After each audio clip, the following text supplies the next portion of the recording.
Oh, baby, here we go again. The New York Jets are projected to have the number one overall pick in 2023. Let's talk about it.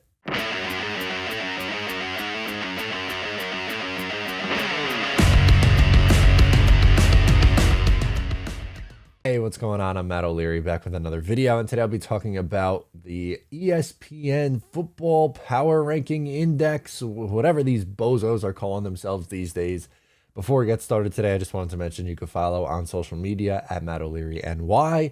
If you haven't already, please make sure to check out the Just Jets podcast. New episodes comes out every single Monday. You can call in, leave me your questions. I get to them on the show. And last but not least, if you haven't checked out the Patreon, you should, because a new episode of Exit 16 West dropped today, which I am featuring Green Bean on the show. We get into the Ring of Honor discussion. We get into Mo Lewis, who he very strongly feels is left out, and a whole lot of fun. Green Bean's the absolute best. You guys know him. You love him. And it's worthwhile to tune in. So ESPN projected the 2023 draft order, and this is done by Seth Walder, who is also the guy who just won't admit that trading for Elijah Vera Tucker was okay for the Jets. It was a massive overpayment. It was a poor allocation of resources. Oh my God, it's one of those. But in this projection for the first overall pick in the 2023 draft, they are projecting the New York Jets to be the worst team in football in 2022. They are claiming a 13.6% chance to pick first overall. And, well, I don't see how they could possibly be worse than what they were last year. The Jets picked fourth last year after winning 4 games and had 3 first-round picks.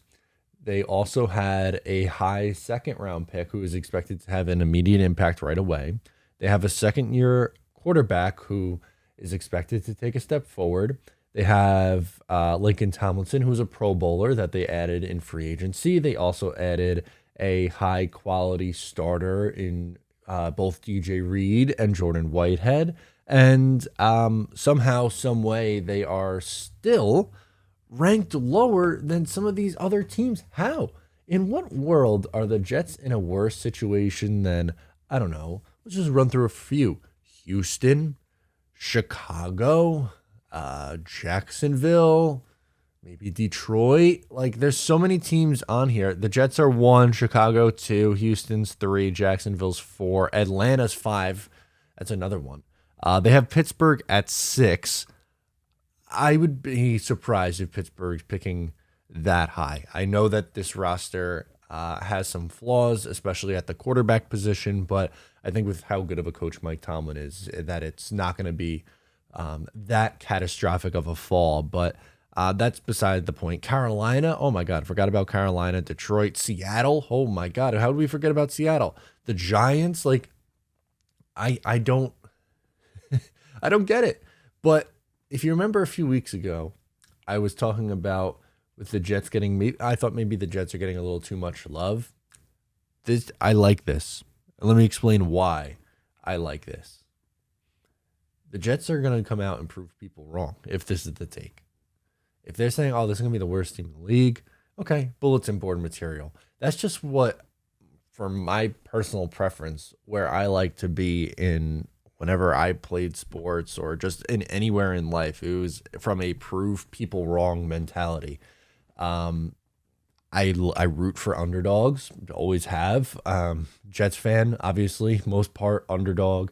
I'm a Mets fan up until recently, like this year, underdog story. Islanders, they were pretty good the last couple of years, but before that, the 20 years before that was very rough. Underdog story. I like that. I like rooting for the team that proves people wrong. And right now, if the anticipation is people think the Jets are going to be so bad that they're picking first overall, well, they're going to be in for a rude awakening this year when this team goes out and wins 8 games. That's why I have them at. I have them at 8 and 9. I think that with the talent that they brought in here, with what we saw in the second half from Zach Wilson last year, I would be downright, I would be shocked. It would be an abject failure on so many accounts if the Jets are picking first overall. In what world? Like, let's really think about that. They won 4 games last year, and that roster, after all the injuries that they ensued, after having a rookie quarterback and rookie head coach, they still found a way to win 4 teams and beat teams like the Bengals and Tennessee, games they weren't supposed to win. And you go out, you improve in free agency, you add 3 new tight ends into the mix, which you had 0 last year. You have a young roster that's going to take a step together. You had a draft that included a 4th overall pick, a 10th overall pick, traded up into the first round again for a pass rusher and Jermaine Johnson. You drafted the best running back in the class. And they're going to regress. They're going to get worse. Because if they win 4 games again, which would be a failure, obviously, but if they won 4 games again, I don't think that's bad enough to pick first. I think in order to have the number 1 pick this year, you're going to 2-15, something like that. I don't think the Jets are going to be 2-15. I think the Jets are going to win 7, 8, 9 games, somewhere in that range. I have them at 8 and 9, and I just think it's funny. I really do. I don't know how, like, if your formula that you're punching in is spitting this out, where somehow, like, how is the Jets at 1 is bad, but how are teams like Carolina, Detroit, and Seattle behind teams like the Pittsburgh Steelers in where they are projected to be? And the Jets also have a 68.4% chance of picking in the top 10. Maybe the Jets end up picking in the top 10, like at the very tail end, maybe pick 10. I think they're going to be somewhere around the middle of the pack. I really, really do. But the ESPN's Football Power Index doesn't like them. Screw them. Screw the Football Power Index. It's bogus. They're not going to be. I will confidently say right now that the New York Jets will not have the first overall pick in 2023. I could say that with a straight face. I could say that without looking through green-colored tinted glasses, whatever the expression is that you want to use. The Jets are not going to be that bad. I'm confident in that. Let me know your take down below in the comments below. Thank you so much for tuning in. Give the video a thumbs up. Subscribe if you're new, and I'll talk to you next time.